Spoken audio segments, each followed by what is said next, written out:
Olá! Welcome!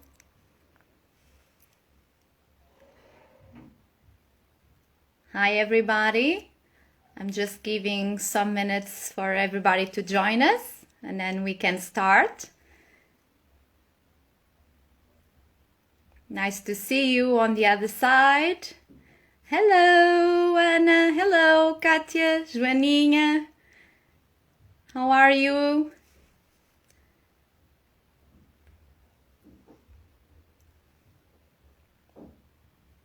Hope you're doing great today. At least in Portugal, it's a beautiful start of springs already. Springtime is here. Sunny day.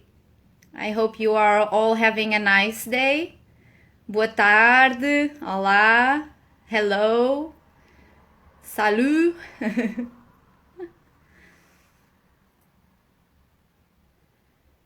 So, I think we are slowly adding more and more people, so let's just give some more seconds and then we will start. Hi, everybody.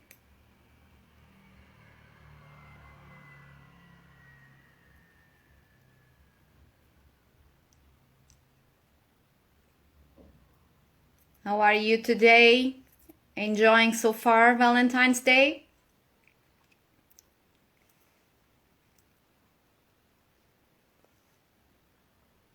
Hi there. Yes. After a very rainy season, we deserve this sun. It's a pity that we are all inside our homes, but at least it's something good. Yes.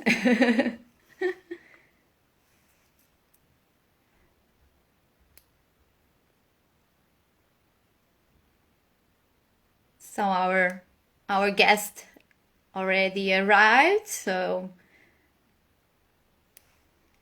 hi, Roger.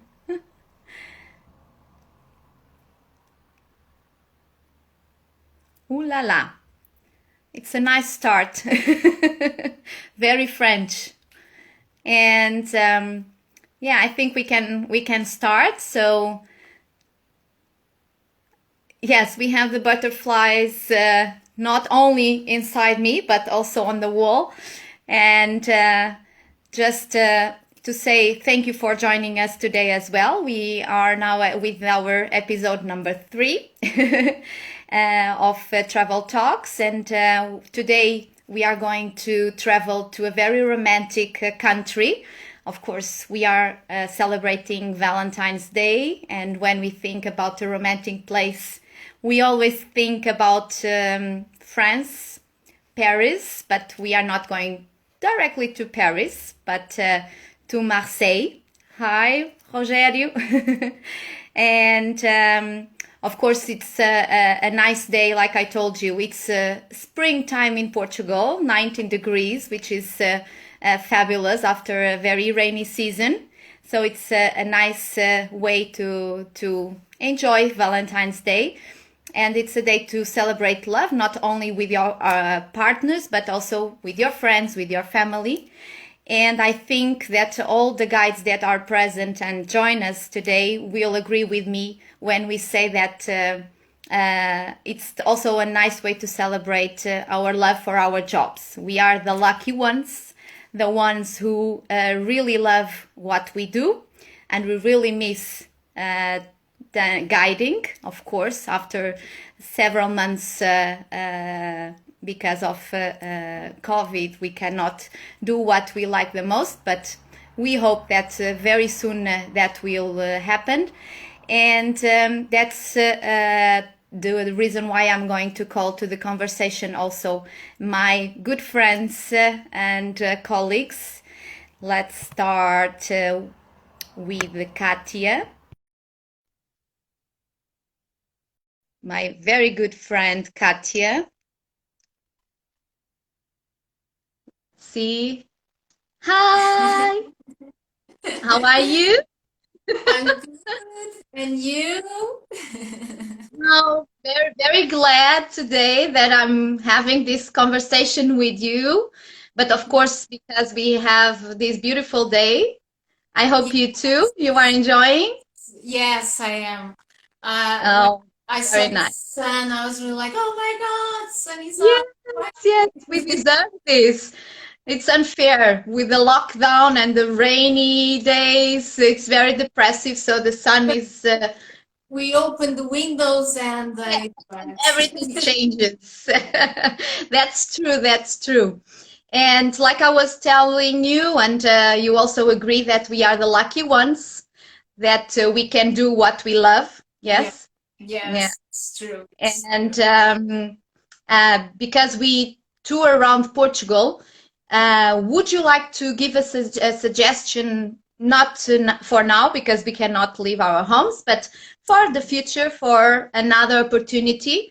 Would you recommend a romantic escape in Portugal and where to? Where to? Well, I wouldn't. It's well, when thinking about where to go, actually, there's so many places, but this year I went in summertime when it was possible to go out, right? Of course, following all the rules and everything. And I discovered a, a beautiful area or rediscover because my suggestion is to go to Alcobaça or near Alcobaça. Oh, nice. uh, Alcobaça is, for those who don't know Portugal or are hearing this name for the first time, is a town, a little town that stays about 1 hour 20 from Lisbon, more or less, by car. And probably when we say Alcobaça, everybody thinks immediately about the monastery, right? And actually, then I Yes. Valentine's Day love story, and it is the place of the most famous love story in Portugal, Pedro It and is. Inês. But my idea, it's not to call the attention of the monastery, but Mhm. an area around there which is called São Martinho do Porto because Oh, personally, I like, for example, I like to go to the beach in winter time. I really enjoy the idea of like a day like today, these sunny days in winter, right? That it feels so good to go to the beach. And that beach is really beautiful, especially because when we see it from a higher point, it has the shape of a shell. So yes. it's round. Lovely bay. Yeah. Yes, and very calm. So there's no waves because it's really the bay is it makes almost a circle, a full circle. So the water is really quiet.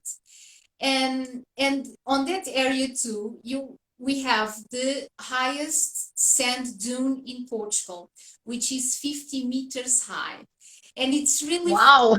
to go up that dune. So I think it's like imagine if you want to go just for a day, like doing a day trip, you go to Alcobaça, you can visit the town, have lunch there, you visit the monastery, you have gardens around, you have more museums to visit to discover. But then you could go a little bit close by. It's Mm-hmm. not far, just a few minutes, and you are by the water, and you have this cool sand dune that from that higher point you have an amazing view over the area, so it can be very romantic. And my idea is also to suggest this place is because I also discovered this hotel that is called a Chalet Fonte Nova. Mm-hmm. It's really magic. And so if you decide to stay with your lover that night out, right, in a special place that you feel really that that hotel you almost feel like you travel on time because it is actually like 3 minutes walking from the center of Alcobaça. Mm-hmm. It is in an area that before were the vineyards and the gardens of the monastery, but in the 19th century became property of a family of immigrants that came from Brazil, but like rich families. And Yes. so they created this quinta, this property that has a beautiful garden around, with lakes, with stones, that it's really like an enchanted garden. They call it enchanted garden. It has a fountain, and then it has the main building that used to be the palace, the Yeah. house of that family. It is a 19th century palace that was all renovated, all with a big reconstruction, but it's so beautiful decorated with the details. I love details, and the house is full with details. They have a modern part too, with modern bedrooms. But if you have the chance, when you book to go to this hotel, try to book the bedrooms in the main house. The old house, yeah. Yes, yes. Yes, you took a lot of pictures of that. I do While have. you stay there. We can then share after our live. Of course, we would love to. It's beautiful. So I think it could be a nice escape, not far from, for example, Lisbon. We are talking concerning Lisbon distance. And it can be cool for just one day, or if you want to spend the night out and you have Nice weekend. yes, Yeah. beautiful chalet. Suggestion, yeah. And someone was saying 𝗀𝗃𝗃𝗀𝗃 is not too far away from Alcobaça and from Nazaré, which is the most famous beach in the area. But it's very quiet. It's a good suggestion to go outside the crowded places. Yes. Very well thought. Yeah. Thank you so much, Katia. You're welcome. And do you, because we are guides and many of us speak different languages, and what is, which language is for you the most romantic one? The most romantic language. Yes. Well, yeah, no, I think You don't need to speak it, but no. only the way it sounds, you may think it's romantic. I think that immediately we all think French because of, oh la la, no, no, no. That it seems like they are kissing already, yes, here and there. But I also find Italian could be, I love the sounds of the Italian. I don't know, I could fall in love with just the I find it beautiful. I understand you very well, yeah. It's also my case. Everybody thinks as French as being the romantic language, but Italian sounds more romantic, I would say, yeah. In my ears too. It's telling me if you don't say French, you are in trouble. Oh, yes, yeah. Because I don't know if you know, but Katia has someone French at home, yeah. I'm wearing stripes, traditional French so far. Oh yes, you just missed the hat. Say something, Rogério. Yeah. Okay, I think Fabrice will forgive you for that.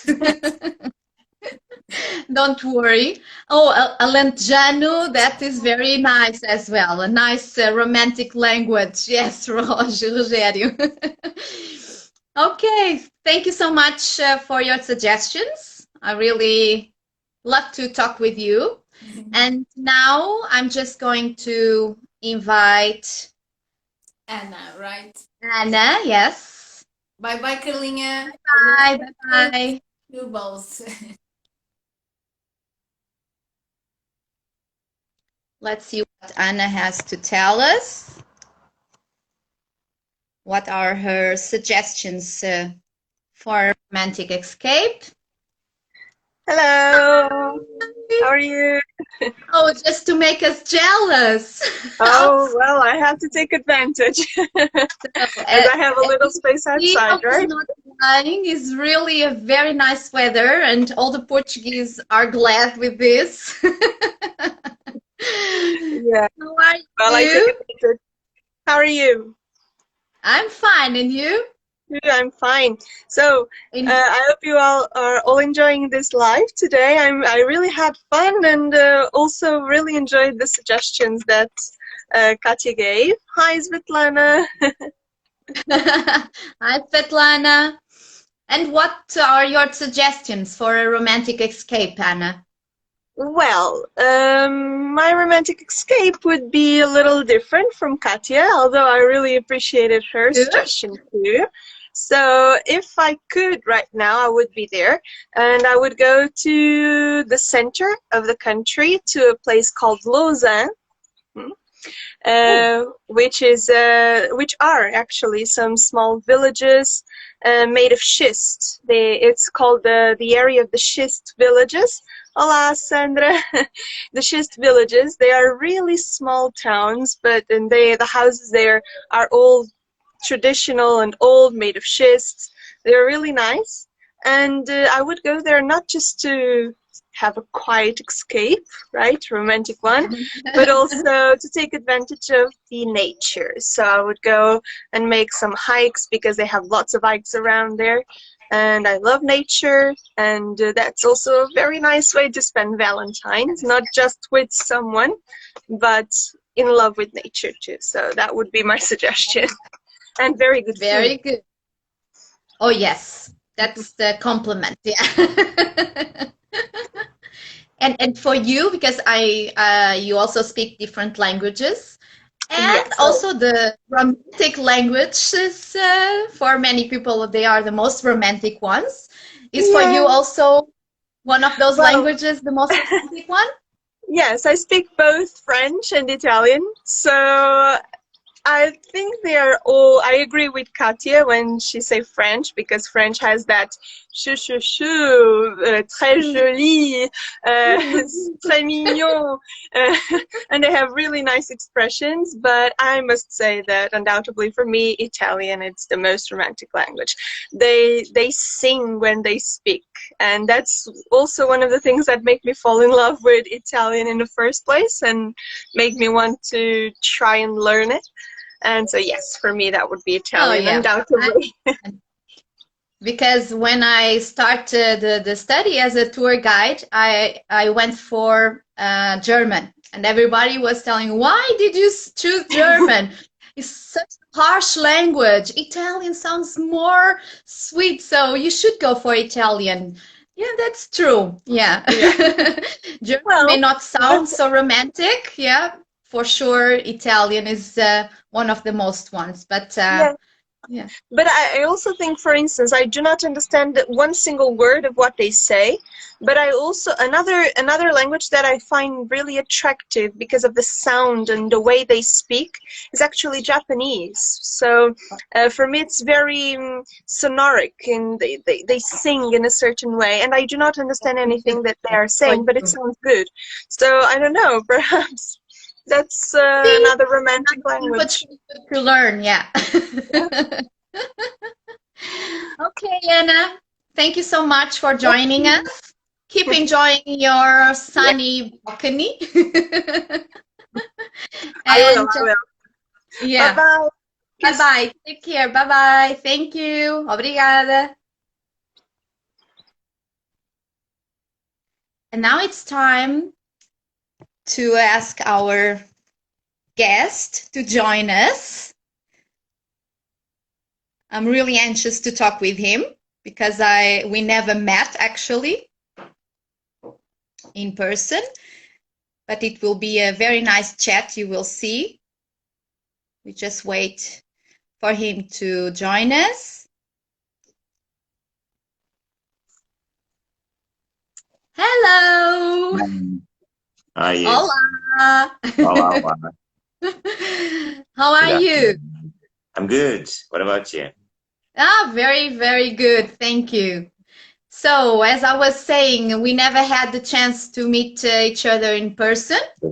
And it is actually the first time we are talking like this. But we have something in common. We are both Portuguese, right? Yeah. And tour guides, so two things in common. And tour guides, two things already. probably we'll find some more. Yeah, maybe in the time. So can you tell us how a Portuguese became a guide in Marseille, in France? Yes. Well, actually, as I ended my studies in tourism in Portugal, I came to visit some other countries in Europe, and I found Marseille a great place to stay and to live. So I decided to become a tour guide here. And at the time, I just needed to pass an exam as the finalissimo we pass in Portugal. Okay. And so I became a certified tour guide in 2013. And since Okay. then, well, I'm guiding here. Oh, very nice, very nice. So you are more or less like Ali, who is Italian and decided to tour and to live in Vienna. So you went to travel and decided to stay in Marseille. That's very Yes. nice. As Marseille has So- a great light and a beautiful vibe and is cosmopolitan city, a little as Lisbon is in certain neighborhoods. And so, yeah, it's a beautiful city. The weather is great. It's about 300 sunny days in the year. So, Oh, what a great place to live, of course. So your languages were, when you studied, were already French then, I assume. No, not at all. No? I studied Spanish and English, and Okay. I learned French in high school only. And then arriving here, I developed it really fast, actually. I thought I was a really bad language learner, but I found it differently as I started to guide. Yeah, sometimes is a question of timing. When we are at high school, we are not that interested in languages, but then somehow the chance come and we start learning them with pleasure. Yeah, Yes, probably. Yeah. And then can you tell us when you stay there and start working, it was hard for you because you were not a French guide? No, actually, I was afraid that my French was not enough for French customers. But as I had 3 foreign languages, and at the time we had lots of foreigners coming here, and also I started in 2013, which was the European Capital of Culture in Marseille. And that year we had about 10 million visitors, so we had work for everybody. Wow! To show and to show everybody that I was a good guide, actually, and that I was one of the few certified guides speaking Portuguese, which still is the case nowadays. Very good. So, yeah, the Brazilians, the Portuguese, and all the Lusophone come to here. It's like a kind of meant to be. It's your fado, right? Yes. Even me, I found later that I prefer, and don't be offended with that, to guide French and Spanish people. I don't know why. It's just the vibe passes easier with them. Yeah, I'm not offended because this summer or the last summer, because of COVID, we didn't have that many tourists coming from abroad. So we started guiding Portuguese people, and we were all very afraid because we were not used to that kind of public. Yeah. But everybody has the preferred ones. So I love to tour in German, so it's my favorite language. But there are also other nationalities that I also pleased to guide, so I'm not offended at all. And that's also the case of the words, because when I study in French. Mm-hmm. And then for the Spanish people, I prepare the Spanish specific words. For English also, but I do not do it for Portuguese because it's my mother tongue, so I don't need it. Yeah. And in the end, I really need it. Yeah, I understand you. Yeah, when we get used to a language, then all the others seem to be more difficult. Or yeah, but we understand you. We all live the same, face the same problems. Yeah. And when did you decided to create the project, your project?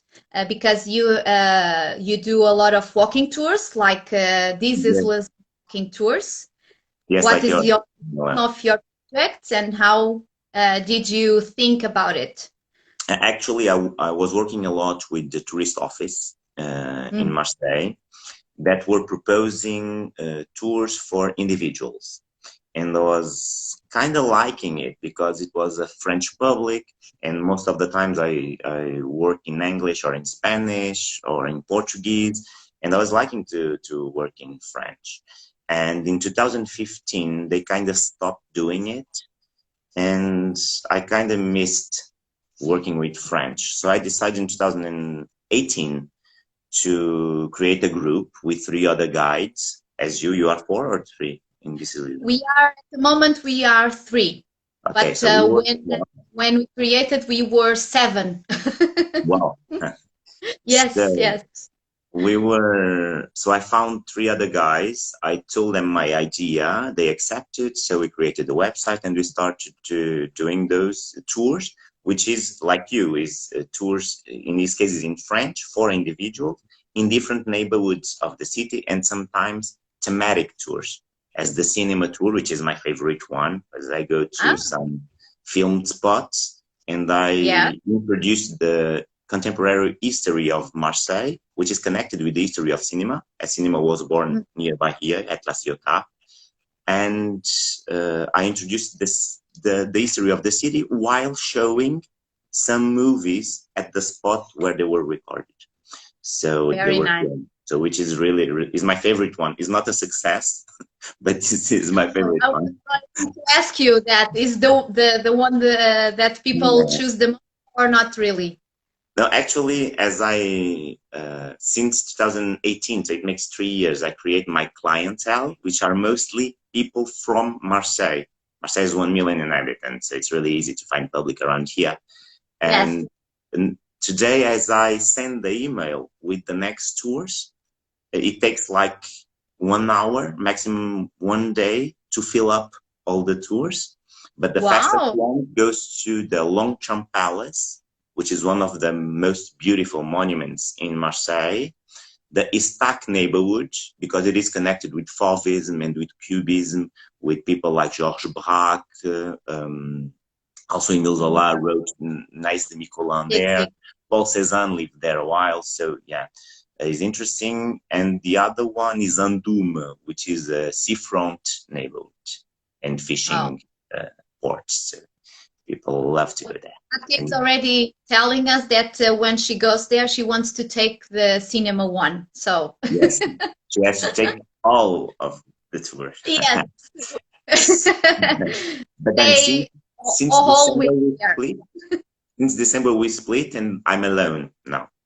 So I do my tours alone, and now it's just called 𝗬𝗏𝗃𝗃 Marseille, which is Marseille walking tours or guided tours in French, because it's specific for French.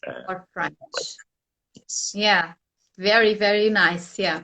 Yeah, we need somehow to reinvent ourselves, and not only because of the pandemic that is there, but if it makes sense for you, then of course you have to do it. And I found that finally it's great, because in this time where nobody's working, because there's no tourists, I work twice a week, because I'm just proposing two tours per week, which is great in this moment that everybody's home and depressed. Yeah, lucky you. Sure. And you told us that you don't do a lot of Portuguese at the moment, probably not at all. But when you tour Portuguese groups, they are interested in learning a little bit of the relations between Portugal and Marseille, or not that much? Portuguese are always and always want to have a connection. For example, as we go to the Basilica, Notre-Dame de la Garde, which is located on the top of the hill, as we arrive there, the first thing they tell me is, have you been to Bom Jesus de Braga, which is also on the top of the hill? So always comparing. Yes, yes, yes. Yeah. They are not even from the same epoch. Anyway, but I usually tell them, because it's easier to explain something if the country from where the people come have something similar as the traditional dishes here. The bouillabaisse, which is a traditional dish here, is in Portuguese a caldeirada. Okay, yeah, you can relate to, which is a fish soup. Difference is here they use saffron on it, and we don't use saffron on it in Portugal. That's it. Another typical dish is codfish with potatoes, which they call aioli because they accompany that with garlic mayonnaise, which is called aioli. But the dish is codfish and potatoes and some other vegetables. So you eat codfish there as well? Yes, it's a typical thing. And actually in Christmas, in Provence region, which is the region which Marseille is capital of, during Christmas, the tradition tells us to eat cod. So same thing in Portugal. Do you know where the tradition comes from? No idea. Because, I don't know. I was thinking that the Portuguese took it there. I don't know. I don't think so. I don't think, actually, it's a really similar region. As I'm from Alentejo, and in Alentejo, asparagus grow wildly on the nature. Yes. Here also, here is the same thing. March, April, the asparagus start to appear on the field also. So it's really similar, the landscape here. So I understand that it's maybe why the dishes are so personal. And there's other that maybe Portuguese workers brought here. For example, the 𝗧𝗍𝗃, which is a fartura, is a fried pastry that in Portugal we call fartura. Fartura, yes. There's a neighborhood here in Marseille that is called 𝗂𝘃, where the painters were and the artists in the beginning of the 20th century, where Cubism was born, actually, with Georges Braque. And there they eat farturas. They call 𝗧𝗍𝗃. Oh, 𝗧𝗍𝗃. Interesting. And interesting explaining that to the Portuguese, right? Yes. And that neighborhood grew a lot due to industry. And the workers on those industries were coming from Spain, Italy, and Portugal. So maybe some brought this recipe from there. Yeah, it's interesting because all the harbor cities, they are points where many cultures get together, and we can see that through the gastronomy, different dishes, even in the music. Do you have a special area in the city where you can see different cultures on the same site? Everywhere. I just go on my street and, well, if I go to see my neighbors, the one in front, she's French looking. She's new, so I don't really met her yet, but she's French looking. The one below is Arabic looking. The ones on the ground floor are African. So, well, it's already mixed in one building. And the one below was Italian. Well, so there's lots of, the cosmopolitan vibe, you get it all over the town, but different neighborhoods, in different neighborhoods you see more of different cultures. Like you'll see more Armenians in one side, more Jewish on another one, more Arabic on another one, Spanish, well, but there's everybody there. They tend to stay together, Yeah, it's a melting pot. Yes, it's a nice... A real big one.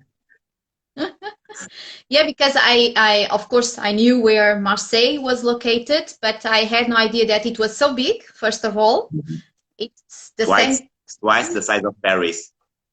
Yes, you see. The coastline makes 57 kilometers long.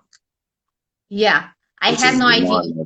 This is enormous, and about 20 are a national park. Wow. Which is beautiful. And I was looking a little bit more about Marseille, and I was amazed with all the history, Mhm. because you can really travel on time, and of course the importance of the harbor and the way that Yes. city connect with different parts of the globe, especially North Africa. Yeah, and also Well, actually, more Italian is the biggest community tell. here. The Italian descendants are about 300,000, something like that. But of course, after the decolonization, as they were coming from Algiers, from Tunisia, they're arriving in the harbor of Marseille, so settle here. So there's a big Maghreb community in Marseille, yes. But you can Yeah. see people from all over this city, yes. And But do it's a you have? big, enormous city, actually. And Yeah. about the history, is the oldest French city. It was founded on 6th century BC by the Greeks. Wow, And very it's old. still more Greek than French, because it only became French in 1482. So it makes 5 centuries French, Yeah, almost 6. And it was Greek from the 6th century BC until the 1st century BC. So still more Greek than French. you see. Well, That's I find it interesting. interesting. That's very interesting, yeah. And you were talking about the gastronomy, that when Portuguese go there, they want to taste, of course, food and relate the French cuisine from Marseille with the Portuguese one, and you gave some good examples. But is talking about history, do you have any connections with Portugal at all? Yes, well, there's one interesting one that you already talked about, or at least did a post about it. At the 𝗀𝗃𝗃𝗀𝗃, there's this statue, this sculpture of a rhino. Oh That was yes, the we. rhino that Uh, 𝗀𝗃𝗃𝗃 sent to Portugal, to Manuel I, and he decided to send it to the Pope, to Leon X. And yes. the king of France at the time, Francis I, asked for this boat to stop in Marseille, in one island called 𝗲𝗓. And while the animal was there, he went to visit it. And he was amazed to discover this magnificent animal. And it's also at that time that he realized that Marseille had no defensive system. And so he decided to build 2 fortresses, one on the top of a hill, which is the base of the today's Basilica Notre-Dame de la Garde, and the other one is the so famous 𝗀𝗃𝗃𝗃 on the island where the rhino was. The 𝗀𝗃𝗃𝗃 that was a prison for Edmond Dantes, the Count of Monte Cristo by Alexander Dumas, that had as a mentor another Portuguese, the Faria Abbot, in the Oh, novel of Alexander Dumas. So there's several connections already in the 𝗲𝗃 Island. But there's you one more see? interesting, as today we are on the romantic day, it's also Carnival that I prefer. Yes, it is. Yeah. Well, anyway, Tend to which is, forget because we can live and celebrate. Sorry. yeah, we forget Carnival because of Valentine.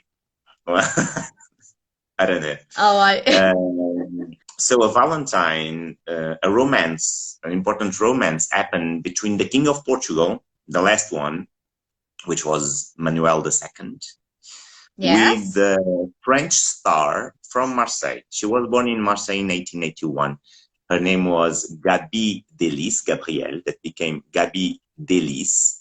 She went to Paris in 1900 to become a star, and really fast she became a really important star on the music hall, and she met the King of Portugal. She was 28 years old, he was 19 years old, discovering a new Oh, life in Paris. So this libertine vibe of the beginning of the century there. And so he became obsessed with her. So he met her, and a few days after, he offered her a diamond necklace that cost 70,000 reis. I don't know the amount in euros, but it might be immense. yes. Yeah, it might be a lot of money. This necklace he offered her. Then he went back to Portugal, and they had They were dating since 1909 until the end of the monarchy. So for about 2 years, they were meeting. She was coming to Lisbon, to the Palácio das Necessidades. They were meeting there.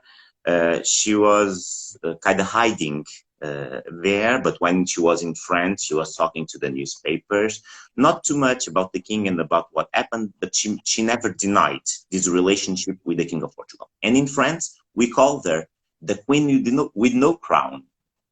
Oh, because of the affair she had with the King of Portugal. Yeah, and then in May 1910, so several months before the end of monarchy, they met at the 𝗬𝗧𝗃𝗃 Palace. Oh. And at the 𝗬𝗧𝗃 Palace, he told her that she was the first French arriving there, as 1 century before, in 1810, Napoleon had his first defeat in Portugal against the English at the 𝗬𝗧𝗃. On that battle. Yeah, he remembered her about that, or he teached her about that, and he offered her a diamond that was one of the largest one at the time, 560 carat. It was the diamond on his crown.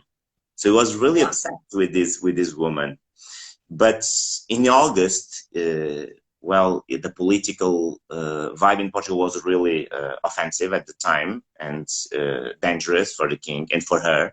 So he put her on a fishing boat to Bordeaux. And a few months later, he needed to exile to London. She was in Paris, he was in London. He was no longer king, and she was ambitious and had pretensions to becoming a really big star. So she went to America, to the United States, became a star on Broadway, really well paid, really rich. And so the relationship ended in 1911. But one Marseillese person from one popular neighborhood, from a lower state of the society, became almost the Queen of Portugal, which is really fun. It was a scandal for sure, yeah. Yes, of course, and she was 9 years older than him. He was 1928. At the time of the scandal. Yeah, and the monarchy was already in trouble in Portugal. Yeah. And he was offering the jewels of the crown. Yes, so knowing that he was spending so much money with her, that was for sure a big scandal. Yeah. Yeah. So interesting. I didn't know about which is really interesting, was the one creating the musical. Yes. Yeah. So there's lots of connection between Marseille and Portugal. Oh, there's another thing. You will see on your houses sometimes the tiles on the roof. Yes. If it's a round shaped tile, is well, an Arabic one or a Roman one, as you want to call it. But most were produced in Marseille. And if it's a flat tile, the name of those tiles are the Marseillese tiles. There are about 150 tile producers in Marseille and sending it all over the world from here. So they created this kind of tile that you'll find in some roofs in Portugal, in some areas. Oh, and you still produce them? Or it was in the past? That's only 3 producing nowadays. It was 150 producing it in the beginning of the last century.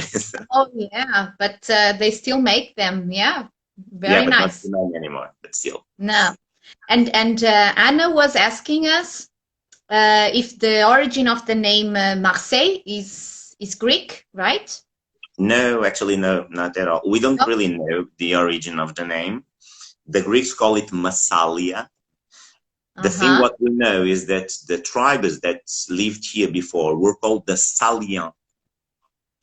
And in Provence, M-A-S, is a home. So it was maybe the home of the Salians, Massalia. Yeah, it makes. Yeah, but like many origin of the names are not that sure, but you can find some explanations there, maybe. Yeah. And I also was thinking, okay, I don't know Marseille, but when I think about that name, it's always the anthem that comes to my mind, La Marseillaise. Yes. Do you know why Yeah, we call everybody asked me that question, actually. And that question, and where are the best macarons and where are the best crêpes? And in Marseille, we don't really eat macaron, neither crêpes, because those were the things from the north. Anyway, and the La Marseillaise. La Marseillaise actually was written by Rogério da Silva in Strasbourg, and was a song for war, to motivate the soldiers. Okay. And Rogério da Silva came to Marseille, met some soldiers that were preparing, some rebellions were preparing to go until Paris to help during French Revolution. And so he introduced them the song, they learned it, and they went up to Paris. On the way up to Paris, they were singing it with an accent from Marseille. And so as they arrive in Paris, a big amount, about 500 men, singing this war song that is really powerful with the Marseillese accent, which is like our Valentine from the south, more sing. The Parisians call it the song of the Marseillese people. Yeah. But we needed to wait 1 century for it to become a national anthem. It was not on the First Republic, it was only on the Third Republic that it became the national anthem. And they changed the lyrics because it was too violent. It's still, but it was worse than that. So yeah, so it became La Marseillaise in 1872 only, and not in the French Revolution. But there's one monument on the place where it was created, or at least where Rogério da Silva met those soldiers, which is at the Rue Taubaneau in the city center. Yes, yeah. The Marseillese accent is funny. For example, do you speak French? No.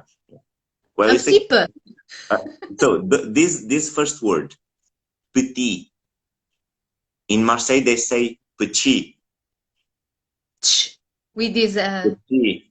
For example, wind is vent, or wine is vin. In Marseille they say vin. Vin. Yes, yeah, so the sound is completely different. My French friends from the north sometimes have trouble understand the pronunciation. They need titles. They need translation. In the end, is the Portuguese immigrant translating the Marseillese to the other French. Funny. Yes. Yeah, but that is the dialect from Marseille, or is from the region? There's a Marseillese kind of dialect, and there's the Provençal in the entire region. Dialect also, because actually the country was divided into the Languedoc, the one from the north, and the Languedoc, the one from the south, which is similar with Portuguese. For example, a clock is relógio. A hat is capel. Coach is pass. So it's really similar to the other Roman countries. Yes. And Italian, Spanish, Portuguese. So that's why those ones here keep these words and these sounds that look like the Languedoc, the language they had before here. Yeah. That's what I that was the language of the troubadours in the Middle Ages. Yes, I once read that our pronunciation, our 𝘀, NH, or our 𝘀, LH, was kind of imported by the Cantigas de Amigo and these Provençal songs at the time of King Venice. Yes, so King Venice, for sure.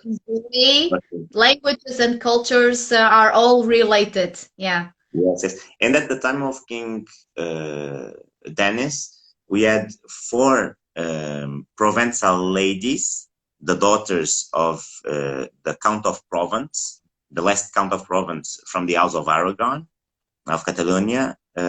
He had no son, so he lost kind of the region. And each one got married with a different king. So the troubadours spread all over Europe because of them. One, the King of France, another one, the King of England, and the one, the King of Germany, and the last one, the King of Naples. So it spread. The troubadours were all over, Europe, and so the Portuguese also were influenced by that for Yeah, the biggest yeah. neighbors. Interesting. Yeah. Mm. Very, very nice. Yeah. And Interesting. When two guides are talking, the talks go all over, and oh yeah. traveling time really fast. It might be difficult for the people watching it.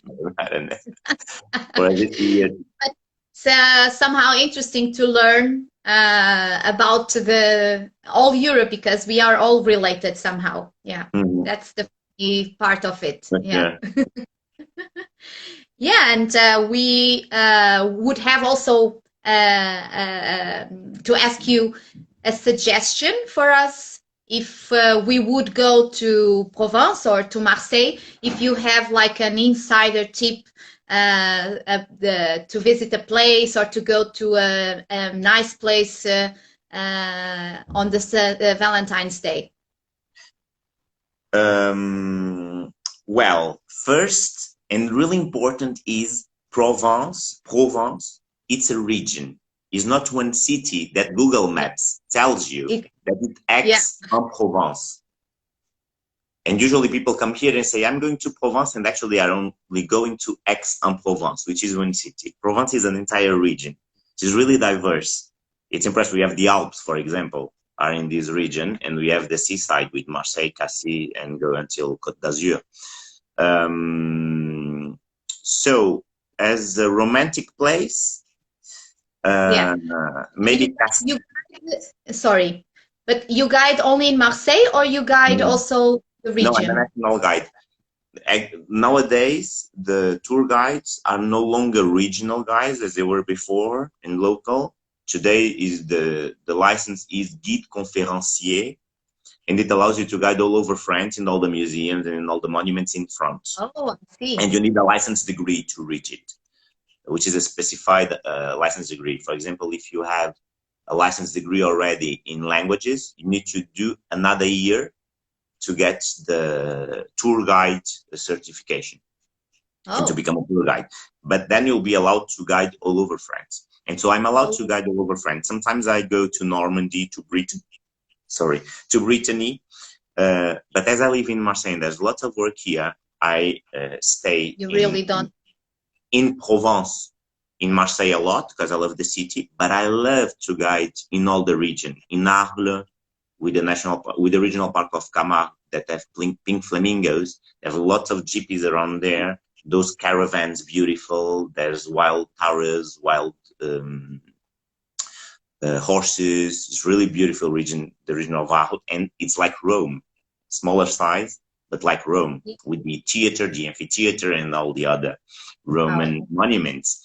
Avignon, with the history of the popes and all the Middle Ages, is on the Rhone River, is beautiful. It was the only time where the popes were not living in Rome, but outside of Rome during one entire century, the 14th. So I love to go to Avignon also. Aix-en-Provence, of course, which is only half an hour from Marseille. Not far away. It's not far away, and is already countryside, and is more French vibe. While in Marseille you have this cosmopolitan vibe, in a city of the world, in Aix-en-Provence is already French. They were always rivals. Marseille turned to the sea. Commerce is like Lisbon and Oporto. Oporto is commerce, money flowing, and Lisbon is the king and the monarchy and all the stuff. And same thing with Aix-en-Provence and Marseille. Aix is kingdom. Aix is the parliament and all of this stuff, elegance, chic. But it's beautiful. It's a Baroque city, a beautiful city. Yeah. And there's a Paleo-Christian baptisterium from 5th century, is great. Wow. But for a romantic couple on Valentine's Day, I will say you go to 𝘂𝘃. Anna was saying that. Anna and Victor say that the choice would be 𝘂𝘃. 𝘂𝘃 is great. 𝘂𝘃 is where I go to the beach. Is like 25 minutes from here, and you have a panoramic road to go there that goes there, and the panoramic road crosses the national park, the countryside of the national park, but the views are incredible. And as you arrive in 𝘂𝘃 is a fishing harbor, a little bit like 𝗀𝗏 People know more Saint-Tropez because of the stars and all of that stuff, but 𝗂𝘂 is more authentic. It's beautiful with these ochre color houses, with these pastel colored windows, with the fishing boats on the harbor, and with one of the highest cliffs in the southern Europe, from where you can see all the national park and a beautiful sunset. Maybe one of the most beautiful sunsets I've seen is there. And white wine, 𝗂𝘂. 𝗂𝘂 was the first area having a regulated white wine. The AOP, that is DOP. Yeah. In French is AOP, so you have to be attentive on that. The first white having an AOP was the one in 𝗂𝘂. So you are drinking wine from there? I'm drinking one from the Rhone River, 𝗂𝘀𝘁, which is nearby Avignon. You may know the 𝗧𝗏𝗏, which is an expensive wine. On the side of 𝗧𝗏𝗏, there's 𝗂𝘁, which have similar wines, really similar ones. Same grape, same soil, but the price is different. 𝗧𝗏𝗏 is about 40 euros, 30 euros, the cheapest. And the 𝗂𝘁, you buy it with 8 euros or 9. It's great. Yeah, really you for the name. Yes, but the 𝗂𝘂s are really good wines, especially the white wines. Okay, so you have the vineyards looking the sea. Yeah, really, really famous. Churchill used to drink those, because Churchill used to spend some time in 𝗂𝘂 to rest. He painted sometimes this cliff, the Cap Canaille, and of course he was drinking the white and the rosé wines from 𝗂𝘂. Yeah, very nice. So it's a nice. Anna says the moule. Yeah, the moule frite is the. I don't know if it's the second or the third most eaten food in France, which is the mussels. French fries with mussels. It's really good, and I go to 𝗂𝘂 to eat there also. And of course, with the white wine is great. With the 𝗂𝘏, it's amazing. Good place. Yeah. Nice landscape, nice food, nice wine. Nice people out there, really friendly there. Usually we think about French as hard people, difficult to reach, unhappy, snobbish. Yeah. Those are the French from Paris only. Paris only. The rest of the country are completely different. And as the ones from the south, as you know, the south is warmer, the families are larger, people are friendlier, they're more active, they drink more, I don't know. Anyway, the sun makes us happy. So people are really more friendly here. And in 𝗂𝘂, everybody's friendly, and it's a small town with a 𝗀𝗏𝗆 connection with Portugal. Yes, there's a big there's a Portuguese dancing group, 𝗀𝗏𝗆𝗆 there. Yeah. We will feel at home there. Almost. Not really, but almost there. Yeah. Almost. Yeah. 𝗂𝘂 is beautiful, yes. So, I think I'm glad with that suggestion, and Katja is saying that she wants to be there right now, if she could. To sleep, you have an option on the hills above 𝗂𝘂 at a city called 𝗀𝗏𝗃, where Marcel Pagnol, you may know this French writer, wrote some of his books and filmed some of his movies. There's one of those charming hotels that have those globes that are translucent, and so you can see the sky. So it's maybe a good thing to sleeping there, which is nearby 𝗂𝘂, and with a glass of wine, with your Valentine. All the suggestions we need. Yeah. Oh, thank you so much for having us and for joining us in this very nice chat. It was a very invitation. was my first time live. I was kind of stressed about it. Me too, but now everything is gone. Yeah, everything's Yeah. changing. Yeah, but thank you so much. It was really, Thank really you. nice with you. And hopefully this was not the last time. Yeah, for sure Maybe. not. Because I go often to Lisbon, and I will follow your tours for sure. Because I Oh. love to follow tours.